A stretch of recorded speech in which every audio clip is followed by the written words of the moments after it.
Alright, welcome to the time jump video.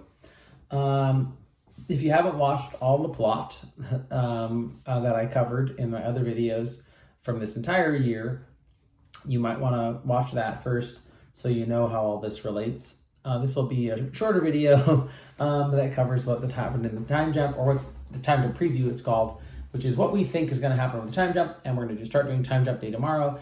And for the next week or so, we'll be doing time jumps for people and sort of updating their characters. And then sort of the end of August, beginning of September, we'll make new characters and we'll start a new season. So first of all, the question everybody's wanting to know, how many years went by in the time jump? And the answer is 29. 29 years has gone by, or will go by in the next 2 to 3 weeks. So that's good, because the last time jump was 153 years, and that was really rough. So this one is much more manageable. 29 years, not so bad. No characters will age out from that if they were made last year. So that's pretty good. All right, so first we'll go over the basics. So Crown and the Free Republics looks like they're doing okay. They have a pretty rough spot towards the middle of those 29 years, in the middle decade, where it gets pretty tough on them. And it seems like they're having a lot of trouble with infiltration. Things are infiltrating them. The concept of democracy, just as something that is spreading throughout the world, seems to take a massive hit in this first 10 years. Probably due to the fact that Reedman, which was sort of the trying to really get this to happen really well, ended up featuring so largely in a lot of corruption scandals and schemes. And so a lot of people seem to be really like, no, I'm not so chill with this whole democracy thing. I like kings and queens. Let's do that thing. And so that seems to take us some steps backwards, if you want to call it that, towards a more autocratic systems. And so, we'll see where that goes. It sort of shifts back towards the end of this time period. But initially, in the first 10 years, it's very much a no democracy, we want strong leaders situation. The Desnorian clans seems to be like trying to reestablish themselves. They start to get really wrecked, and they start to come apart sort of towards the end of this period. So they need some help if they're not going to take some major hits.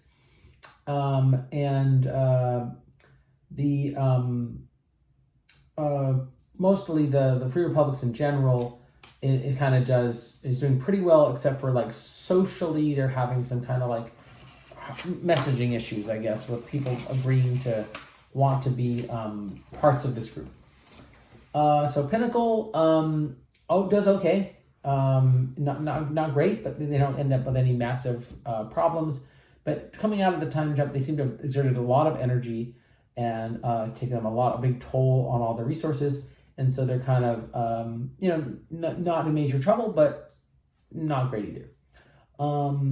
The Athena Deparia seems to recover really fast from this problem with psionics. They seem to be recover exceptionally well, even expand at first in the first 10 years. So they're doing really well. So if you want that not to go so well, you're going to need to put a lot of energy into stopping that. And then as they go a little further, though, it does seem they start to run into some problems towards the end. And it seems like maybe towards the end of these 30 years, people maybe seem to have started to figure out how to leverage what they've got to really start messing with them. But those two extremes kind of average out to a middle number. And so if you want that not to be the case, you're going to need to put a lot of your points in the time jump into that. The tools. If you want to make the tools more functional, that I mentioned in the other videos, you need to put a lot of energy into doing that. Because initially it looks like it's very hard to get enough energy, haunts, and things to get those things to function. I don't think they will actually make it. In fact, for sure they will not make it be functional by the end of the time jump, unless people do a lot of things to make them functional. So it probably will end up being a quest that's part of the next season if we don't do something different. Stormwatcher Tower seems to be doing pretty fine, other than that their reputation is not great. The Bandit lands kind of seem to be very bandity still, taking over areas. The Black Spire and its sort of elite groups also seem to be doing really well. In fact, I'll get to more Blackspire later. Blackspire doing really probably better than anybody else in the map for the second time jump in a row. Dark Wilds, pretty average, and the new Dark City in Celandil looks to be doing fine. They do have some pretty major problems, mostly with trying to establish allies and not being controlled by the Tapagrula, which doesn't seem to be doing really well. They also seem to have a resource issue. Apparently, they don't have enough things to feed on, and that's making them a little bit desperate. So you could push on that if you want to. But their military seems very strong. They are very, very hard to kill. The Darkhold Dragonshorn. Oh my gosh, they get so wrecked. I have not seen a group get this wrecked in a while. I don't even know if they'll exist after the time jump. From what it looks like, most of the dragons do not appreciate their little contribution to the time period they were in. And a lot of the dragons that have been being released by the party for all these years have decided, you know what, Darkhold Dragonshorn, you can just go get completely destroyed because we're sick of you thinking you get to be in charge here. So I think if people do absolutely nothing, I don't even know the Darkhold Dragonshorn will exist. And if you push on them, then I can pretty much guarantee that you will not see them anymore. The Bone Marks. Bone Marks doing pretty good, actually. Seem to kind of on the uptick. Priestess of Shoggoth seem to be doing all right too. Infernals, fine. There's some interesting Forgotten Faith kind of groups that seem to be propping up, doing some more developments, which if you want to help that, you could. People are not really sure what to do about the Forgotten Faith exactly. They seem kind of interesting. They have a lot of weird histories. The Angelics doing fine. Elder Goddesses, Priest of Elder Goddess doing fine. Mostly the Fae seem to be bouncing back pretty well too. The Elven Protectorate doing fine, and most of these Sword actually seems to be doing all right, except that as a military group and as a sort of a group that sort of hoards items, that seems to be something that they have lost as a focus for them. Although in terms of their goal as a group that sort of might actually defend Roakron and do things, they seem to be on the return. So it seems like there's a new version of them, sort of a crown meets sword kind of combination that's sort of emerging, which probably will feature in one of the leagues for the coming season. So check in with me more about that later, but that does look like one of the leagues that will be starting up early in the year would be a league that involves this kind of a group that's like a revised sort of project, at least from what I'm seeing here. Stonehammer in groups and Sodlin all doing fine. Axioms is doing pretty good too. The Harpers seem to be on the recovery, doing pretty well. The Alienos Knights are kind of in a rough patch. They're really taking some hits, but it looks like they'll survive. And unfortunately, the Plague Zone wall looks to be sticking around too. So yeah, sorry. The Skull Demon containment, miraculously, the Infernals do not actually completely free the Skull Demon from its containment.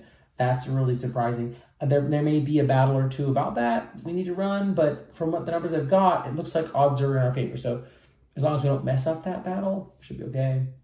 Now, bigger questions about entire nations. Svodlin doing pretty good. Dagoth and a lot of its factions are doing pretty good too. Illinos in general is kind of suffering. They've taken just way too many resources and they're kind of cut off from everybody else. And so it looks like that's really difficult for them. Odolathan seems to be recovering a bit also, although there's some problems with people worried that they're being taken over by vampire infiltration. Geb takes a really big beating. Apparently the Athamenid party did not appreciate what they did. And Geb gets attacked in some major wars. So if you have any connections to Geb and protection of Geb, then you're going to have some wars that you're going to be in. Andy and Ion, obviously not great, but they also just do they take a really hard hit from losing Celandil. In fact, it seems like the vampires are spreading out and taking over maybe a lot of Andy-Nyon all the way up to the Sacred Grove, if not more. So if you want them not to do that, you're going to need to take some steps, because it looks like they'll take over most of Andy-Nyon by the end of the 30 years. Stonehammer gets really destroyed by this invasion by the Infernals. That will probably be a new Infernal territory with like tiny parts of Stonehammer in it, unless somebody does something about that. Hostor, just fine. They seem to, their little sphere of psionic energy seems to be serving them pretty well. But Amir seems to be the new target of everybody's like ire at the Free Republics. So, you know, all these groups are just punching Amir in the face. And so, so Amir is really something, if you want the capital city not to fall, you're going to need to put some points towards Amir not becoming a shell of itself, as it's being hit by Dapper Krula, by the Dark Old Dragonsworn before they get completely destroyed, by Infernals. They seem to be really, really hammered. Oriri also taking a pretty big hit, but not terrible. Now, Blackspire, I mentioned this earlier, is insanely good. I mean, they are just across the board. Everything's working for them. They seem to be backing off on their like sort of role as like a magical shaman-y powerhouse, and even in their military. And instead, they seem to be developing it as like a culture, as just a you know, sharing their concepts of belief, and orcish culture in general is just flourishing. And all these different species that live in Blackspire seem to be much more accepted, particularly in Blackspire, like and people like it's becoming sort of a Renaissance area for like tribal cultures and tribal life, and sort of living in a different way than the rest of the people do. And this whole you know, idea of big democracy is being countered by Blackspire's small democracy, which is what they prefer. Ion also doing really well. They get really hit hard militarily, and so we need to kind of defend them if they're not going to like take a big hit in their military force. But culturally, economically, socially, really good. The work that people did in that region this year really paid off. There's some lore that that's the Aston Dragon, the being that used to be Astongrad, is maybe having some sort of encounter with the Dapper Krula, and that's very, very bad, very, very, very bad. We do not want that to happen. And so, if you want that to not happen, you need to put some point that we may have a battle we need to run that involves that. Temnor also gets really, really hit hard. Maybe you're fine with that, but Temnor has been kind of an ally lately, and if they get hit really, really hard, they may fall and become very, very weak. This is not Stormwatcher Tower, by the way. It's just Temnor, the country, and so if they fall, we may end up having a lot of Dapper Krula in that area, and I don't think that's really great. Desnor, all right, but they're getting really hit hard. I told you about the clans earlier. So you're going to, you know, if you want them not to get, you know, wrecked, you need to put some energy there. Bolden Mountain regions is doing all right, but kind of hit. Sorikonia seems to be recovering all right.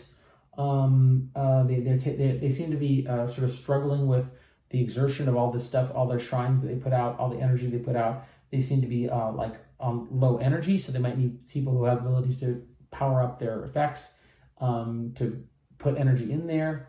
The Grey Isle seems to be taking a hand in things, fighting the Dapper Krula, and they seem to be doing a pretty good job of helping out. Some of them using their odd kind of non-divine effects to sort of interact oddly with the non-divine effects of the Dapper Krula and how they counter each other. Naraheim does seem to be doing all right. No real concerns there. Dagon Main 2 does just fine. Off the map a little bit, Camelot way up in the north, they seem to be doing okay from what we can hear all the way up there. But beyond that, I think that's everything that I can tell you. So, there are some usually there's assassination attempts and all that sort of thing. I will reveal more of those ad events. It seems like there aren't a lot of main assassination attempts that people would need to know about this time. I think the traditionally there's these a lot of them that happen on particular people who are major players and you have to defend them.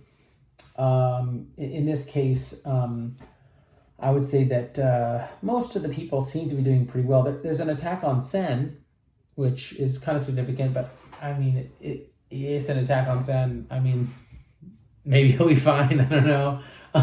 He's pretty hard to handle. And that's about it. So, I mean, in terms of people that might be in jeopardy, Sen maybe, but he probably can handle it, right?